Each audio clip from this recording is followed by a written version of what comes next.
Hare Krishna, Radhe Radhe. Welcome to my channel. आशा करती हूँ आप अच्छे होंगे, स्वस्थ होंगे और मंगल में होंगे। आज इस वीडियो में मैं आपके लिए लेकर आई हूँ सूर्य नारायण भगवान की कथा, एतवार की कथा। कहते हैं माघ मास में सूर्य नारायण भगवान को प्रसन्न करना बहुत ही ज़्यादा फलकारी होता है और रविवार उन्हीं को समर्पित होता है। तो रविवार को कथा सुनिएगा, सूर्य नारायण भगवान को जल अर्पित करिएगा। और कहते हैं माघ मास में सूर्य नारायण भगवान की सेवा, पूजा, जल अर्पित करना बहुत बहुत ज़्यादा फलकारी होता है। तो आइए सुनते हैं पावन कथा। बहुत ही सुंदर कहानी है सूर्य नारायण भगवान की। हमें हर रविवार को ज़रूर सुननी चाहिए। कुछ लोग व्रत भी रखते हैं। अगर व्रत रखते हैं तो कथा ज़रूर सुननी चाहिए। अगर ना भी रखते हो तो पूजा करने के बाद ये कथा सुन सकते हैं। आइए सुनते हैं। बोलिए सूर्य नारायण भगवान की जय, वृंदावन बिहारी लाल की जय, लक्ष्मी नारायण भगवान की जय। आइए सुनते हैं कथा। एक बुढ़िया थी। उसका नियम था प्रति रविवार को सवेरे ही स्नान आदि कर, घर को गोबर से लीप कर, फिर भोजन तैयार कर, भगवान जी को भोग लगाकर स्वयं भोजन करती थी। ऐसा व्रत करने से उसका घर अनेक प्रकार के धन धान्य से पूर्ण था। श्री हरि की कृपा से घर में किसी प्रकार का विघ्न या दुख नहीं था। सब प्रकार से घर में आनंद रहता था। इस तरह कुछ दिन बीत जाने पर उसकी एक पड़ोसन, जिसकी गौ का गोबर वह बुढ़िया लाया करती थी, विचार करने लगी कि यह वृद्धा सर्वदा मेरी गौ का गोबर ली जाती है, इसलिए अपनी गौ को घर के भीतर बांधने लग गई। बुढ़िया को गोबर ना मिलने से ही रविवार के दिन अपने घर को लीप न सकी, इसलिए उसने ना तो भोजन बनाया और ना ही भगवान जी को भोग लगाया और न ही स्वयं भी उसने भोजन नहीं किया। इस प्रकार उसने निराहार व्रत किया। रात्रि हो गई, वह भूखी सो गई। रात्रि में भगवान ने उसे स्वप्न दिया और भोजन ना बनाने तथा भोग ना लगाने का कारण पूछा। वृद्धा ने गोबर ना मिलने का कारण सुनाया। तब भगवान जी ने कहा कि माता, हम तुमको ऐसी गाय देते हैं जिससे सभी इच्छाएं पूर्ण हो जाती हैं, क्योंकि तुम हमेशा रविवार को गौ के गोबर से लीपकर, भोजन बनाकर, मेरा भोग लगाकर खुद भोजन करती हो। इससे मैं बहुत खुश होकर तुमको वरदान देता हूँ।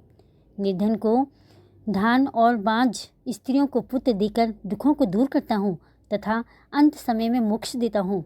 स्वप्न में ऐसा वरदान देखकर भगवान जी तो अंतर्ध्यान हो गए और वृद्धा की आँख खुली तो वह क्या देखती है कि आंगन में एक अति सुंदर गौ बछड़ा बंधे हुए हैं।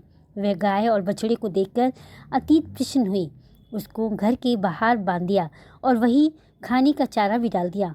जब उसकी पड़ोसन बुढ़िया ने घर के बाहर एक अति सुंदर गौ और बछड़े को देखा तो वह द्वेष के कारण उसका हृदय जल उठा और उसने देखा कि गाय ने सोने का गोबर किया है, तो वह उस गाय का गोबर ले गई और अपनी गाय का गोबर उसकी जगह पर रख गई। वह नित्य प्रति ऐसा ही करती रही और सीधी सादी बुढ़िया को इसकी खबर नहीं होने दी। तब सर्वव्यापी ईश्वर ने सोचा कि चालाक पड़ोसन के कर्म से बुढ़िया ठगी जा रही है, तो ईश्वर ने संध्या के समय अपनी माया से बड़े जोर की आंधी चला दी। बुढ़िया ने आंधी के भय से अपनी गाय को भीतर बांध दिया। प्रातःकाल जब वृद्धा ने देखा कि गौ ने सोने का गोबर दिया है तो उसके आश्चर्य की सीमा न रही। वह प्रतिदिन गऊ को घर के भीतर बांधने लगी।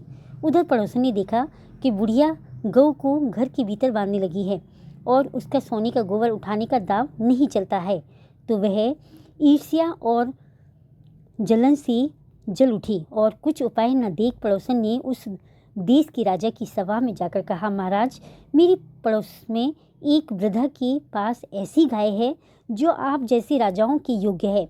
वह नित्य सोने का गोबर देती है।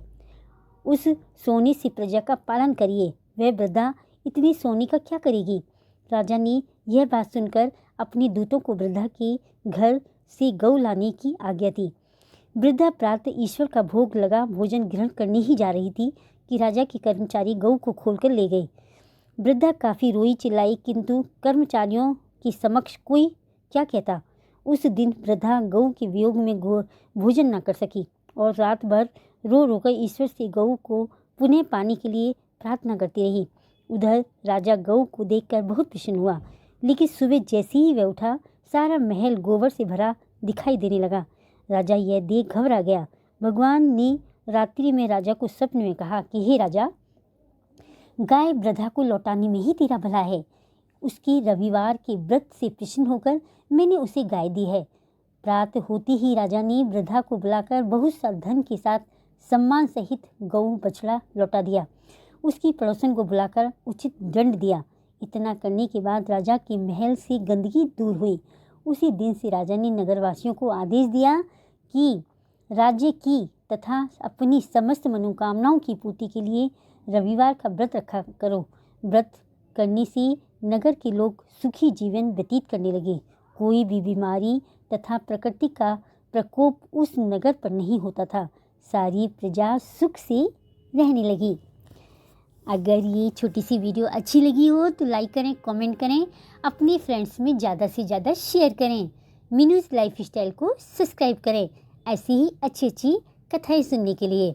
कल मिलते हैं नेक्स्ट वीडियो में। जय श्री कृष्णा।